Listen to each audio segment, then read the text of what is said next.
Here's a sample of what you'll hear on this episode of Holistic Health Matters. I stopped calling myself bulimic simply because I recognized that the identity, my soul, my spirit was not bulimic. My actions were. So separating the actions that you're doing from your identity is first and foremost. The results that you get, because so often we'll easily tie our results to our identity. So success is a big one, especially for men that I've worked with, where they've had unsuccessful results and thus they define themselves as not a success. Welcome to the Holistic Health Matters podcast, where it's all about maximizing your health potential by aligning your life more fully with God's design for spirit, mind, and body. I'm your host, David Sandstrom, naturopathic doctor and biblical health coach, and this is episode number 30.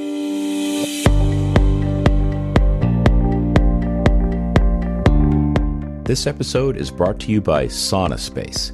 If you're serious about your health and well-being, then you should consider detoxifying your body effortlessly and naturally with a Sauna Space home sauna. To learn more, go to my website, davidsandstrom.com/resources, and click on the Sauna Space logo and start enjoying all the health benefits of a Sauna Space Zero EMF near infrared home sauna today.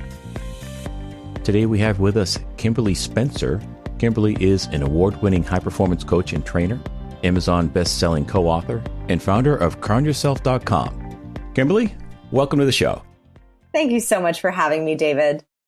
Well, I appreciate you taking the time. I know you're a very busy person. You're into a lot of different things. My audience is into holistic health, which means health in spirit, mind, and body. And I know you talk a lot about our processing emotions, which would come under the heading of our mental emotional state, also the spiritual condition.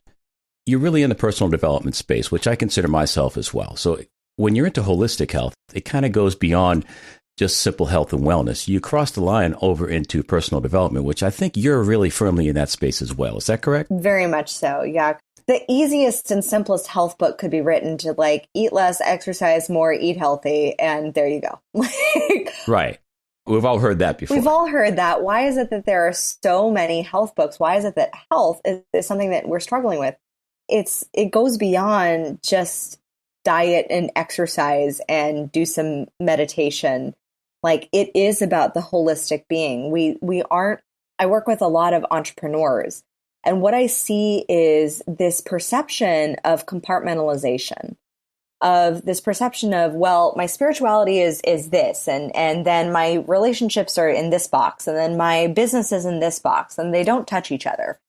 And I'm like, the problem with that thinking is that you are the common denominator in each one of those boxes. And if you're trying to put each thing into its own little box and have it be separate from something else, one, it creates separateness and division in your mind. And second of all, it's not bringing your full authentic self to any of it. Absolutely. Yeah, it's my contention that we are spirit, we have a mind, and we live in a body. Yes. So all three parts of the human condition are interconnected, but they're also interdependent, which means what affects one part of our being will, by necessity, alter the others for good or bad. Exactly. And the ability to be able to discern what is it that really needs to be addressed. Is it an emotional thing, which I've found that as I've done more and more work in high performance coaching, and as I've been coaching leaders for the past 4 years, I've found that IQ has always been prized, but EQ is something that we're still learning. We're still understanding. Yes. And our own emotional intelligence, our own ability to process emotions. So many of adults don't know how to healthily process emotions. We've been taught to either suppress or repress or escape from them. And that was what I was taught growing up. I grew up, my parents, I saw my dad as an addict, and he would escape from his emotions. He would escape from his feelings of shame and his guilt and his past trauma. My mom was, on the other hand, she would suppress and repress them. She didn't want to feel big feelings because they scared her, because she actually feels really, really deeply. And I've seen that with a lot of people, is that they have an experience that breaks their heart or that opens them up or that hurts them. And so they shut down rather than continue to open up. And Yes. that ability to open up to the full width and breadth of the human emotional experience that we can have is huge, because scientifically measured, a feeling lasts for 90 seconds. We just, more often than not, what I have seen is most often people, when they feel a feeling initially, it scares them because they haven't been taught how to process them or how to deal with them.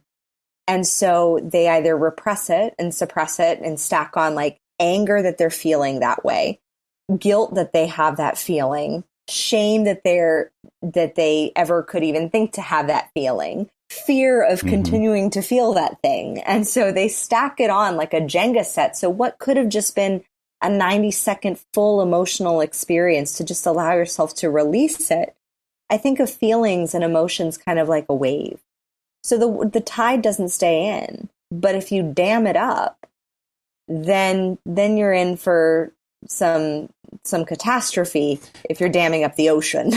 I So good luck. think that's a really good metaphor, Kimberly. One of the things I found in my practice when I was talking with people about emotional issues is we all do this. We tend to get emotionally constipated. We hang on to these things longer than we should be. Emotions are meant to be felt. We should experience it. And in fact, I was listening to your interview with Mike Cameron on your episode 111, Redefining Badass. Yeah, he's and great. He said, so he was a great guy. And he said something that really caught my attention. He said that instead of just getting down on ourselves about feeling that way, we should look at it as being more curious about it and analyze that feeling and say, what is this feeling telling me right now? What can I learn from this? And I believe when we do that, we can process that emotion, get out of it what we are supposed to be getting out of it, and then let it go. And that's the way emotions are made, and then we process them in a healthy way. And I love the word curiosity, because it's something that I feel that is constricted with these labels of morality. So the label of this is a bad feeling and this is a good feeling, like, oh, feeling happy is good. So then that can lead you into some toxic positivity where you're just constantly putting on a happy face when meanwhile you're silently suffering versus, but you're doing the quote unquote, what you've been taught was a good emotion versus a bad emotion that's like anger. Like for me, I was taught that my rage was bad and that it was something that needed to be shamed. Now looking back on it, I'm like, well, what was my rage really about? Well, my rage was really about, as a child, was really about hypocrisy. Rage is actually, it's a very good sign. It's a powerful emotion that signals passion. That signals that there's something that's either out of whack or something that you're incredibly passionate about or something that directly conflicts with a value. So a rage, anger, sadness can give you really powerful signals as to certain meanings that certain things have in your life. Absolutely. I want to just add to that anger is fine, but when it comes to rage, if your rage has reached the point where you're contemplating physical harm to another person, it's time to get some professional help.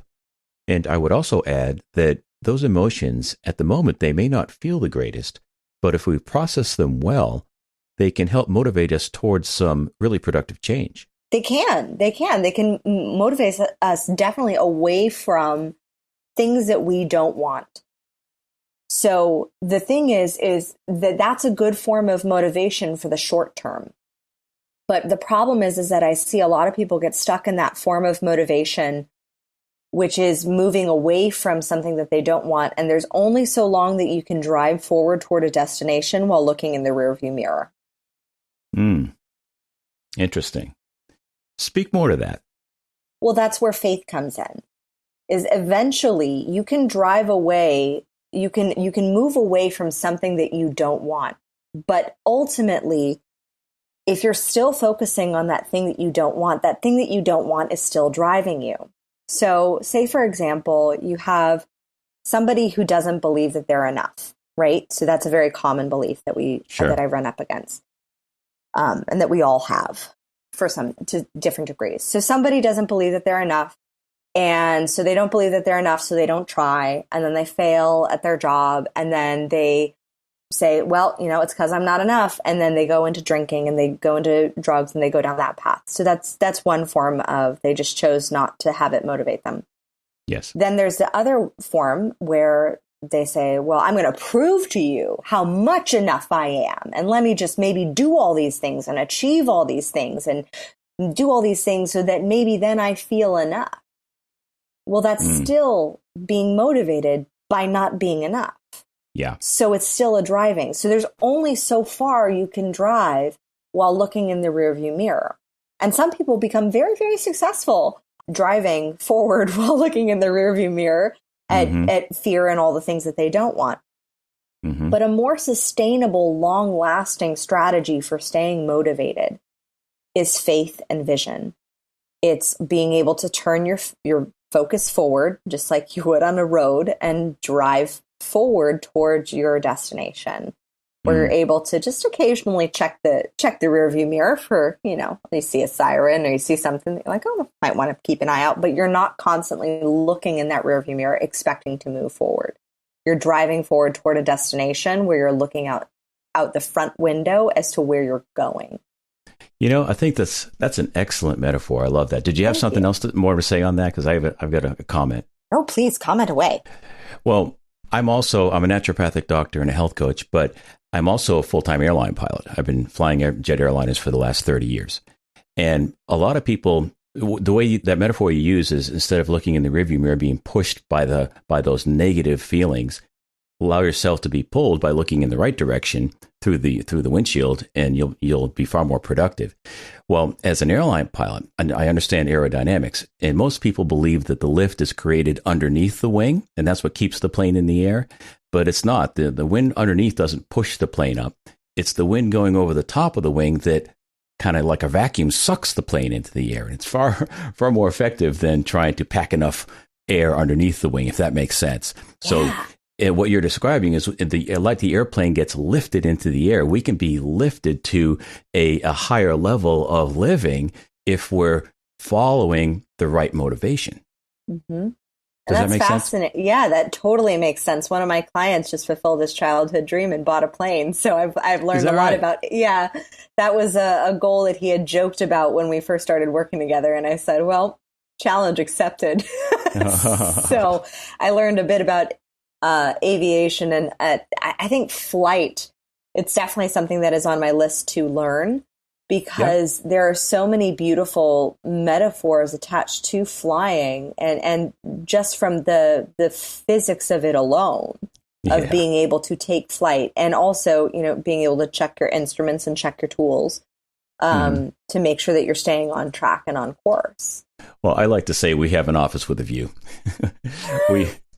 We got a view that's pretty magnificent at times that most people don't get to see. That's amazing. That's so amazing. I got another question for you, Kimberly.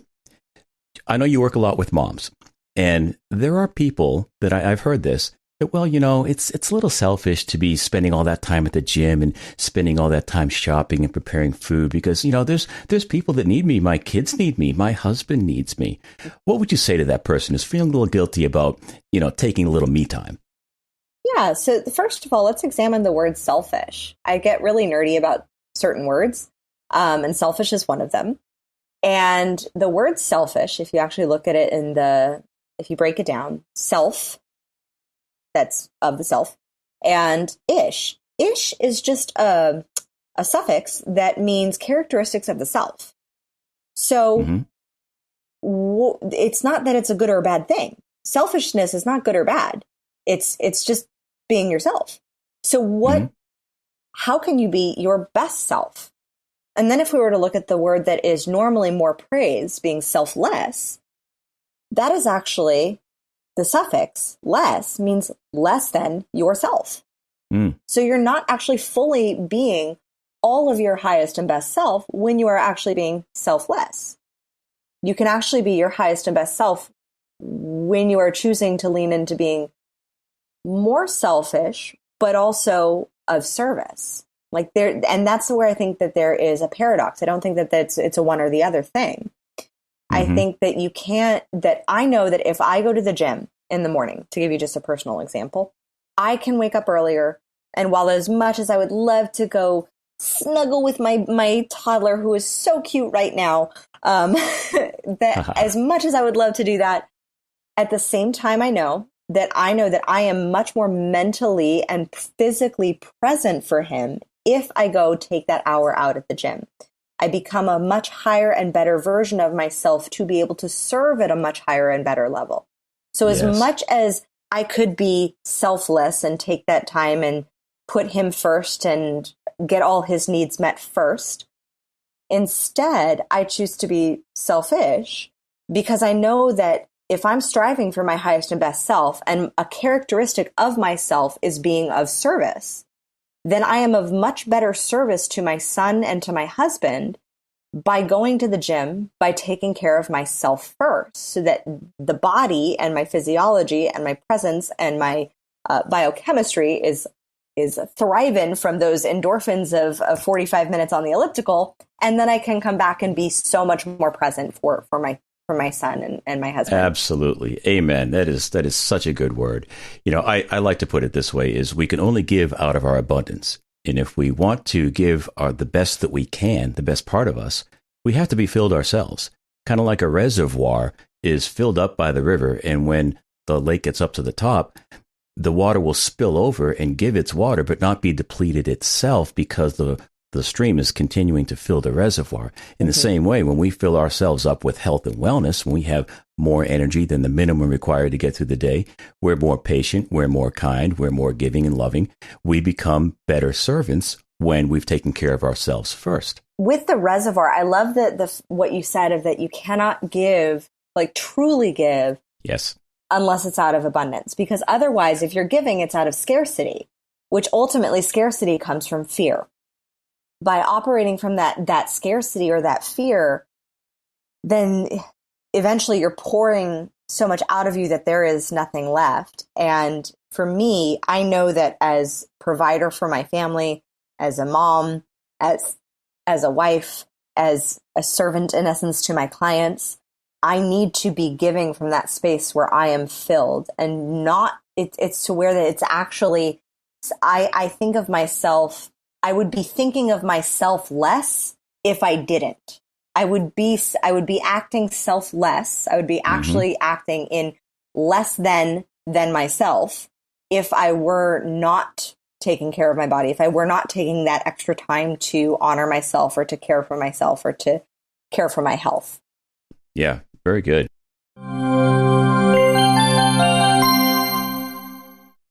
What if I told you there was a pill that if you take it 5 times a week, you could lower your risk of dying from any cause by 40%? This pill has also been proven to enhance immune function, detox your body from heavy metals and environmental toxins, enhance your mood, relax your muscles, reduce pain, bring on better sleep, and has virtually no side effects. If this pill existed, would you want to get your hands on it? Well, this treatment does exist, but it's not a pill. It's called sauna therapy. God's design is always best. Being outdoors and getting sunlight on your skin on a regular basis is remarkably health enhancing. But most of us don't live in tropical climates, and we can't always get outdoors. So the next best thing is having an infrared sauna at your house. Far infrared saunas have been used successfully for years. However, please understand this. Far infrared saunas have a dirty little secret. Most of them emit high amounts of EMF, or electromagnetic frequencies. These EMFs stress our bodies and reduce the effectiveness of sauna bathing. So I encourage everyone listening to go to my recommended resources page at davidsandstrom.com/resources and learn more about my friends over at Sauna Space. Sauna Space produces the highest quality, zero EMF, near-infrared saunas on the market today, bar none. I love my Sauna Space sauna. I use it several times a week. I've had a far infrared sauna for many years, and I did enjoy it. But after upgrading my old sauna with Sauna Space's new technology, zero EMF near-infrared bulbs, I'll never go back to using that high EMF technology again. To learn more, go to my website, davidsandstrom.com/resources. That's DAVIDSANDSTROM.com/resources. And click on the SaunaSpace logo and start enjoying all the extraordinary health benefits of owning your own near-infrared, zero EMF home sauna today. Now let's get back to the show.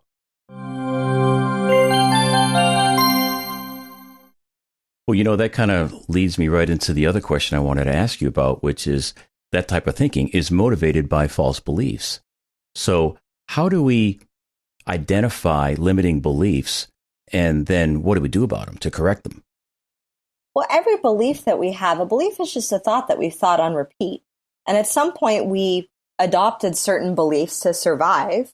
But there's two types of beliefs. There's one that is a belief of causality, meaning it's an if-then belief. So this belief will show up in circumstances like, if I get certified in this, then I will be able to charge more. Or if I get 10 clients, then I can do this thing.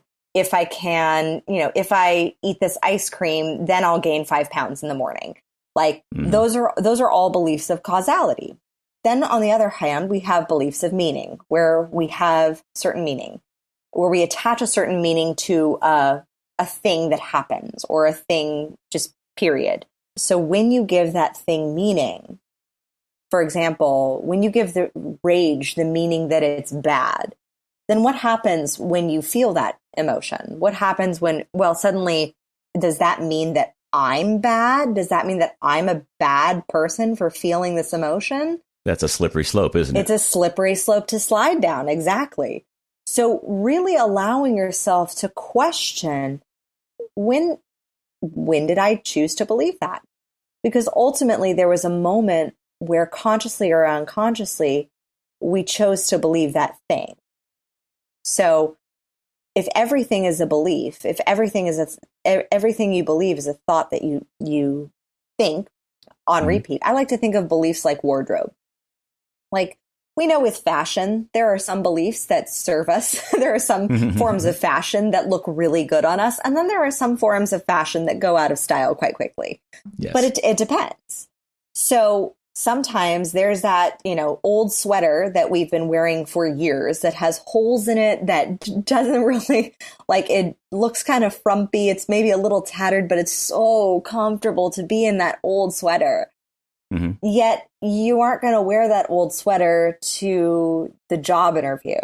You're not going to wear that old sweater to the date that maybe with that guy that's really, really handsome, that's of quite a viable possibility for a long-term relationship.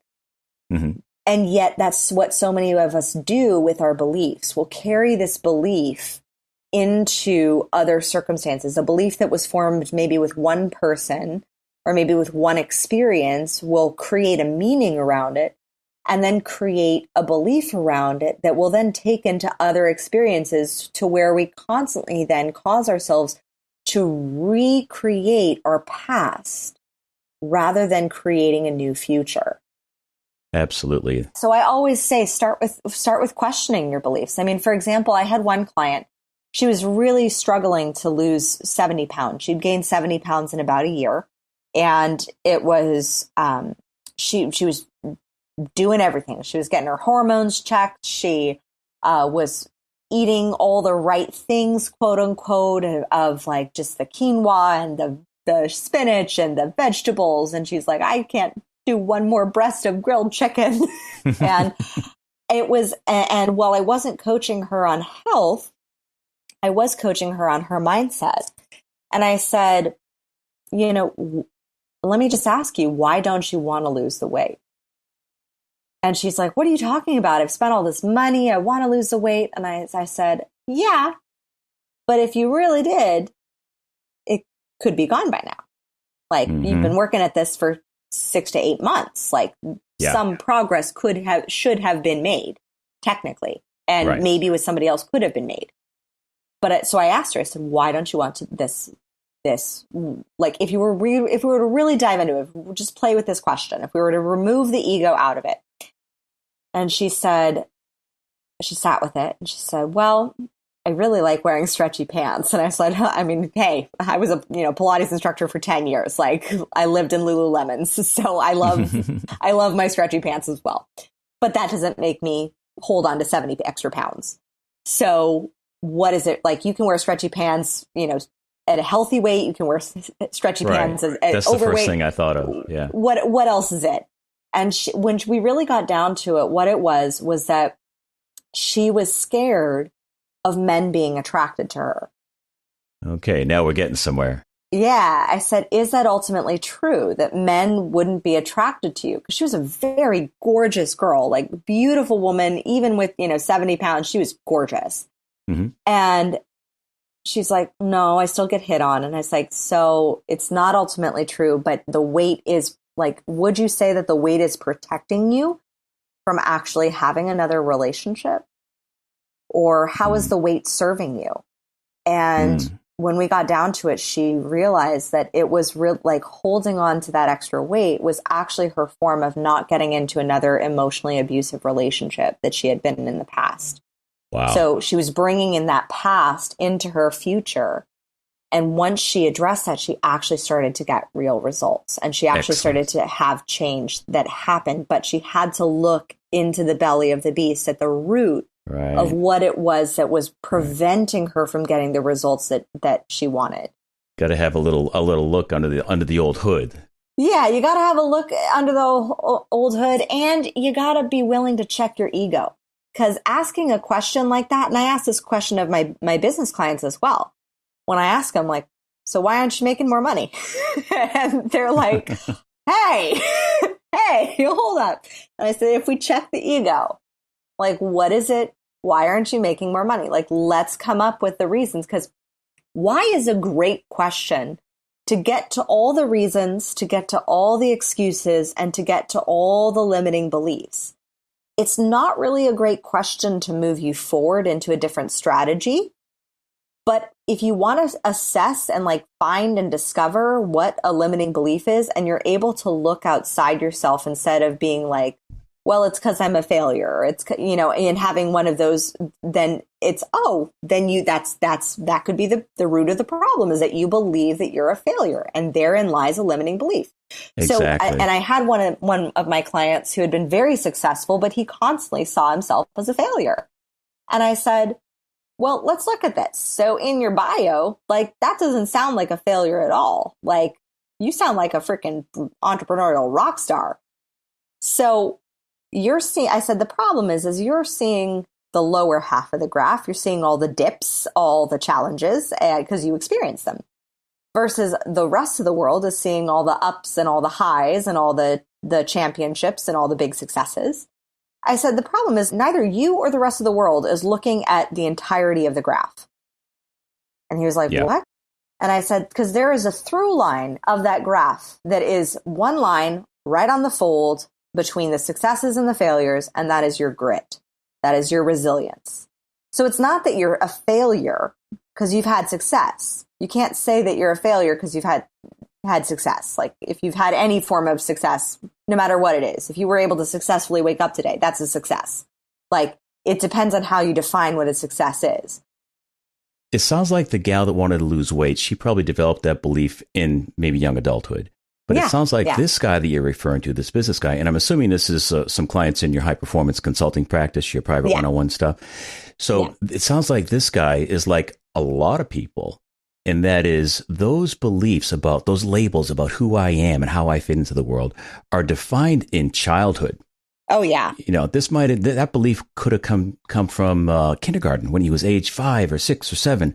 And now he's taken this false belief about who he is into adulthood, and his past is interfering with his present.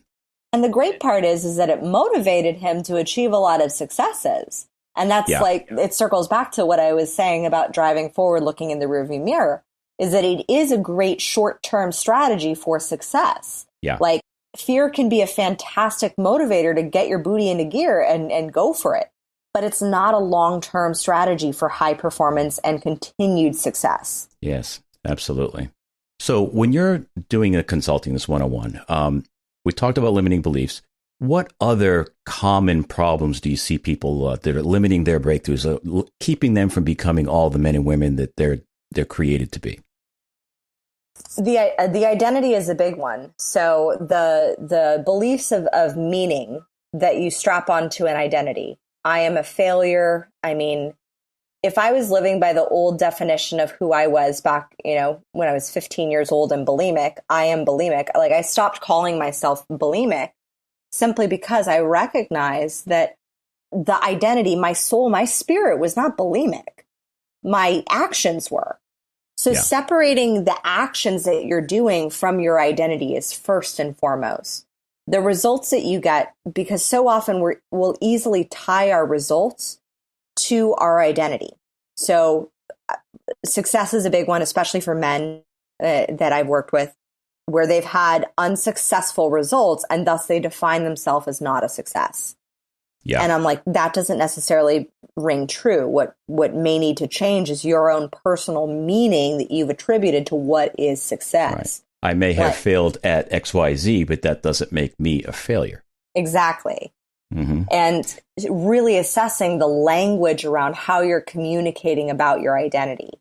So checking especially the beliefs of identity, the beliefs of how you define yourself to be. One of my favorite verses of the Bible is when God announces himself to Moses, and he's like, I am that I am. Mm-hmm. And I am are the most powerful words we can ever utter about ourselves. Like that, those are the most powerful words. Mm-hmm. And if we are spirit and our body has a soul, then that spirit is not a failure. Then that spirit is connected to God. Absolutely. So by defining ourselves as a failure, by defining ourselves as flawed or broken, like that was my big identity shift. Was I used to believe I was broken, and I just thought I was broken, and I thought I was damaged, and I thought I was a victim of all of the circumstances that I grew up with. And because I thought those things, I recreated situations of victimization in my early adulthood. And because I thought those beliefs, I put myself in dangerous situations that allowed me to break myself a little bit more. Mm-hmm. And then it was through teaching and through learning and through observing and through my own curiosity, which is why I love the word curiosity. Because I do believe that curiosity is kind of, it's those little intuitive spiritual nudges to like, go for this, look at this, assess this. Mm-hmm. And those little nudges, I've always had a deep connection with just following those. Like, I don't know what it is, but that's always been very similar. So I would follow that curiosity. And I came to realize that it wasn't that I was broken. It was that the belief that I was broken was 100% plagiarized. Mm-hmm. And so we all have these types of plagiarized programming in us where we've adopted somebody else's belief of themselves as our own and claimed it. But it's not. That's a false belief because it's not in alignment with what is ultimately true, which is love. That's a great word. I believe I'm a follower of Jesus Christ, and I believe we're made in God's image. And we all have that longing inside to be a part of something greater than ourselves. And it does help when you're talking about your sense of identity. I have another question for you. I want to go back and revisit the gal that was trying to lose the weight. Yeah, you got it. Basically what you told her was, look, you've got to decide. It doesn't look to me like you've really decided to lose the weight yet, because if you had 7 months' time, we'd see some progress. Mm-hmm. So I want to tie that in with something I heard you talk about on a recent podcast, was you had made the decision to have the birth of your baby at home with a midwife as opposed to the hospital. Mm-hmm. Now, that was pretty major decision. So talk to me about talk to the double HM community, the audience, about what that decision-making process was like for you. Yeah. So I had my son at a birthing center, so I didn't have him at home. My next one, my one that's on the way, she'll be at home. And for me, everybody has their own unique way of making a decision. Sometimes it's you hear something or you see something or you need to research something. For me, I'd followed my curiosity to looking at the traditional way of that current society has given birth. Like, we've been giving birth at home for many, many years before. How many centuries? But the current way. And I looked at the current model and I saw exactly what I didn't want. So I went in and I went to the great hospital in Los Angeles, where I thought, okay, this is going to be a great hospital, a great OB-GYN. And one of the things that she said to me just turned me off so powerfully. She's like, oh, if you're thinking of getting pregnant, you have to stop eating sushi now and stop drinking wine. I was like, all that I know. And I said, but what about coffee?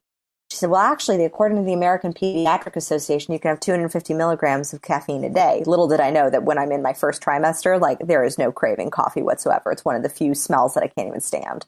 Okay. But she said, so she followed it up with, so you could have 2 Diet Cokes a day. And immediately I said, oh, wait, what? That is a chemical. That is nothing nutritious whatsoever in it. And Right. I would put that into my body, but a sip of red wine would destroy my child. Oh, forget it. Yeah. Like, I'm like, that's, whoa, hold up. Like, it just didn't make sense. So I saw that, and what's great is when you realize what you don't want, so long as you don't focus on what you don't want, it's a really great guidepost to what it is that you want. So immediately I saw what I didn't want. And I also didn't like the fact that if I'd, worked with this doctor which is like many hospitals, worked with this doctor for 9 months, and then suddenly, like, the big game time comes, then she might not be my doctor and I might get some dude. That did not make me feel comfortable whatsoever. That, like, not that I have a problem with dudes, but just having some of the experiences that I had in my past, I wanted to be surrounded by females, especially in that very vulnerable position. Totally get it. And so I said, okay, that's what I don't want. So what was great was I just believe that God opens so many doors. And I was blessed with a client, a Pilates client, who was formerly a midwife. And she just would share with me different things and different bits of information. The beautiful thing that I liked about the midwives is that there's no pressure to choose one way or the other. Unlike what I found with traditional medical doctors, where I'd felt pressured that I had to do something that way, or else I was wrong, or else I was making a bad choice, or else I was being foolish. With midwives, I felt like I had options. And that's just something that, for me in my own decision-making process, that was something that I like to have. I like to have a couple options. I like to make my own choices and have ownership of the choice that I make. Well, let me interrupt you right there. That sounds a little bit like you've kind of hit the nail on the head on what your why was. You wanted to have more control. You wanted to have more say in the process, as opposed to surrendering to the hospital policy and the doctor's orders. So that was your why. In my book, The Christian's Guide to Holistic Health, I have a chapter in there on mindset, and I quote Michael Hyatt, the blogger and self-help guru. Yeah, he's great. And one of the things he's fond of saying is, you lose your way when you lose your why. Mm-hmm. So you've got to get in touch with your why. If you want to accomplish a goal, you want to accomplish something great, you've got to have a reason why you want to do that. And it sounds like that was your why. It sounds like you wanted to be not in control, but have more say in the matter. Ownership. Ownership is a primary value of mine, considering, and that's just a testament to how you can radically change your identity. Because I used to have an identity of absolute opposite of ownership, where I was a victim, and I operated from that very victim mindset where everything happened to me, and I blamed everyone and every other thing for things that happened in my life. So versus common. It's so common. It's not that it's bad. It's just that it will not serve to really move you forward. So you can have your excuses, or you can have momentum. It's really just up to you. Mm-hmm. And so for me, I started to see life as, instead of everything happening to me, as everything happening for me. And so even with that situation with that OBGYN, I was just like, okay, this happened for me for a reason, to see exactly what I don't want. So let me seek out some other alternatives. Well, I think knowing what you don't want can be a very powerful motivator, but it's a little bit like that rearview mirror thing. Yes. It's not the ideal motivator. Well, you can't drive looking forward at it. So many people are looking back at all the things they don't want. They don't want to be like their parents. They don't want to be angry. They don't want to be a failure. So they're driving forward, looking in that rearview mirror, versus if you see things that you don't want, it's like driving forward, but it's like those little checks behind you of just like, oh, is that car a little too close? Oh, yep. Okay, cool. Let me just move out of the way. And then you get back to the vision. So you constantly are going back to forward-facing vision toward faith in what you would love to create in your life, and be able to have that. And that is what really moving forward that I see in faith is like. It's like you have those little check-ins of like, let me just check the rearview mirror, but it's not constantly like, because you do want to check your mirrors while you're on the freeway. Sure. It's been a minute since I've driven a car, but while being over here in Australia, but I can remember driving in the freeway in Los Angeles. And so that experience really taught me that I did value personal ownership, and that I wanted to own my experience. And the more I researched the benefits of a natural vaginal birth, that made me very, very gun shy of going to a hospital that has a very high C-section rate for these emergency C-sections that I just question. Yeah. Like, it just made me skeptical. We could do a whole podcast on that, but that's, a lot of that is defensive medicine. It's the safer way for the doctor to go protect himself against a lawsuit and all that. Yeah. But we all know God's design is best. And the healthiest way to have a baby for mom and baby is the traditional, natural way. Yeah. And so I knew, and there was something in my gut that just knew that that's what I wanted. And so as soon as I made that decision, and here's the thing about making big decisions, and when you make them with 100% certainty, this is why I say that when you can find where certainty and trust live in your body, because your body is run by your subconscious mind. We have this beautiful subconscious mind that is beating our heart, breathing our lungs, circulating our blood, and doing all these things that we're not even thinking about right now. Mm-hmm. So because our subconscious minds are so beautiful and so powerful, and they're operating 95 to 97% of our programming, like that's why I get to town on the subconscious mind and on beliefs, because that really is huge. And so when you can find where certainty and trust live in your body, where you actually feel certainty and trust, some people feel it in their hearts, some people feel it in their gut or in their solar plexus or in their womb. But when you find where it feels for you and you make a decision from there, it changes the game for how you are making decisions. So instead of like, I know that if I'm making a decision from my solar plexus, then that's a decision that's very much in alignment with my highest and best self, with growth, with God, that's like something that I feel is me leaning into my curiosity, me leaning into something that may feel unknown, because our brains can't tell the difference between fear and excitement. Like fear and excitement register both in the hypothalamus and the brain. So it's like our brains cannot tell the difference, but our bodies do. Our bodies can.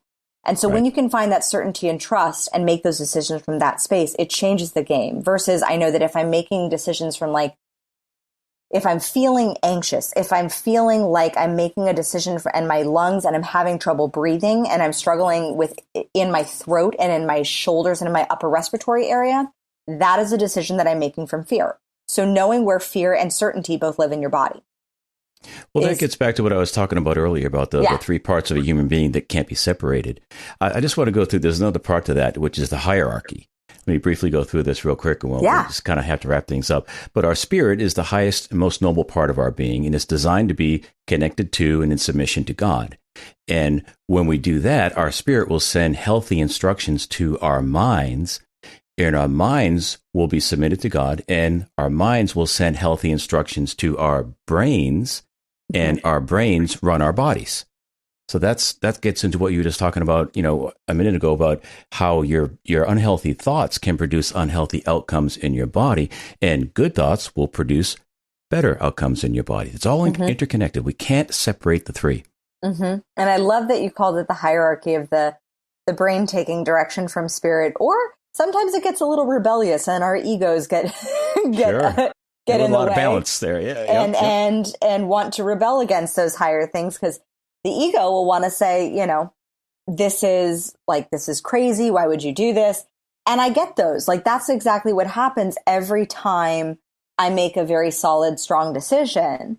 Is typically there are people around me that will highlight the reflection of my ego, because perception is projection, that will highlight the reflection of my ego with suddenly being very, very vocal and very, very loud about how that's the most foolish decision, how I'm crazy, how it's reckless, how da-da-da-da, and all the things. And I'm like, oh, cool. Thank you. Thank you for that unsolicited advice, because especially from who it's coming from, I look at their life and their results and how they live. And I ask myself, is that how I would like to be in the world? And typically it is not. Kimberly, that's a great word. And I really appreciate you sharing your wisdom and dropping all those value bombs on us. Before I let you go, and I have one more question for you. What's the best way to get a hold of you? The best way is just to go to my website at crownyourself.com. And if you love this episode and you'd like to go to town on your subconscious mind, I'd love to have a high performance acceleration consult with you. Excellent. So, yeah, I've been to your website. It's a really good website. It flows very well. It's a great site. So last question I have for you is, you're an author, and your most recent book is called Mindful Meals: How to Dethrone Fears and Reign in a Body That Rules. I love the title. So who did you write that book for, and what are the highlights? I wrote that book for myself, but that book really, I ended up writing it for a girl named Michaela, and I was struggling with getting the book out, and it's to be released, but I was struggling with the writing process, and I was on the phone with my coach, and this is how God just puts the most amazing people in your path when you're open to it and aware and share vulnerably and openly. And I was sharing of how I was having struggles with finishing this. And she said, Kim, I'm going to tell you something that I don't normally tell most clients. And I said, what is that? And she said, literally last week before we got on a coaching call, said, my daughter just came out to me saying that she was struggling with an eating disorder. And she goes, I've coached people who've gone through eating disorders. She goes, but there is something different when it's your child. And especially as a mom, I know from my own experience is that when something is quote unquote wrong or challenging, or something's going up with your kid, there is a feeling of, what did I do wrong? How did I mess this up? There is the guilt and shame that go along with it. And you can't coach from that place. And she said, but she said, I can't help her from that space, from the space of a coach where I would normally help other people. She said, because I'm too tied, I'm too involved in it. She goes, but you can. She goes, because I don't know what it's like also to not love your body. She's like, that's just not how I grew up. She's like, I don't know what it's like to have these thoughts and these feelings, but you do. She goes, I need you to write this book for my daughter. And so that is why the book is coming out, and I am very excited for it. I think we actually may be changing the title, and that's something that I just recently decided, because a lot of people were asking me, is it a recipe book? Is it like a eat this, not that sort of thing? And I'm like, that's the last thing that it is. Yeah. Nobody needs another one of those books. I didn't take it that way at all. The title is going to be changed to Rule Your Body. Rule Your Body: How to Dethrone Food Fears and Reign in a Body That Rules. Excellent. So, and when do you think it's going to be coming out? So that will be coming out in June. That would be June of 2021. Yeah. Our release date got pushed, but I'm very, very excited that it is finally going to be seeing the light of day, and that it will be serving, because I do think, especially with this pandemic, the tools, even if you haven't had a lot of body stuff, that the tools for shifting beliefs and for cleansing the palace and for honoring the holistic being that is this beautiful vessel that we have been gifted, this temple, this palace. Body is the temple of the Holy Spirit. We need to honor that and keep the palace clean for the spirit to really thrive. Absolutely. Well, thank you so much, Kimberly. I really appreciate you sharing your thoughts with us today. Thank you so much for having me, David. It has been a pleasure. All right. I hope you enjoyed that interview with Kimberly Spencer. She's a wealth of information. She understands a lot about holistic health, and she's just got a great energy. I really enjoyed that conversation. Her website, once again, is crownyourself.com, and her podcast, if you want to check that out, is called The Princess and the Bee. This episode was brought to you by Sauna Space. If you're ready to take your health to the next level by implementing sauna therapy into your health building regimen, go to my resources page at davidsandstrom.com/resources and click on the Sauna Space logo. Ratings and reviews help the show get noticed by more people, so I would appreciate it if you'd head on over to Apple Podcast and leave a rating and review there. If you have any trouble finding that, you can always go to my website and go to the podcasting page. I've got a link there that'll take you to the Apple Podcast preview page, and that's where you can leave a review. Thank you again for listening. I appreciate you giving me some of your valuable time this week. I enjoyed serving you, and I'll talk with you next week. Be blessed.